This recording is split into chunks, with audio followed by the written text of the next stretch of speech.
پردہ پوشی فطرت ہے، اللہ نے انسان کو اسی فطرت پر پیدا کیا ہے۔ جب جنت میں آدم اور حوا نے ممنوع پھل کھا لیا تو ان کو سب سے پہلی سزا کیا ملی؟ ان کے کپڑے اتر گئے اللہ کی طرف سے، جسم برہنہ ہو گئے۔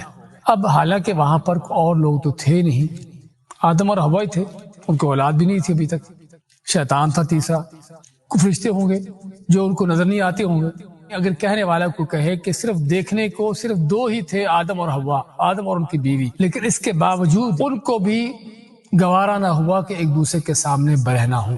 جیسے اللہ کی طرف سے ان کے کپڑے اترے، اللہ کیا فرماتا ہے؟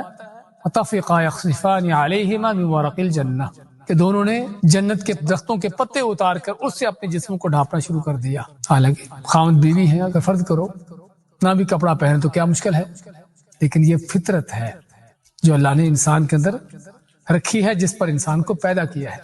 تو اس کا معنی کیا ہوا؟ اور یعنی فحاشی، بے پردگی، یہ فطرت کے بھی خلاف ہے کہ جس فطرت پر اللہ نے انسان کو پیدا کیا ہے۔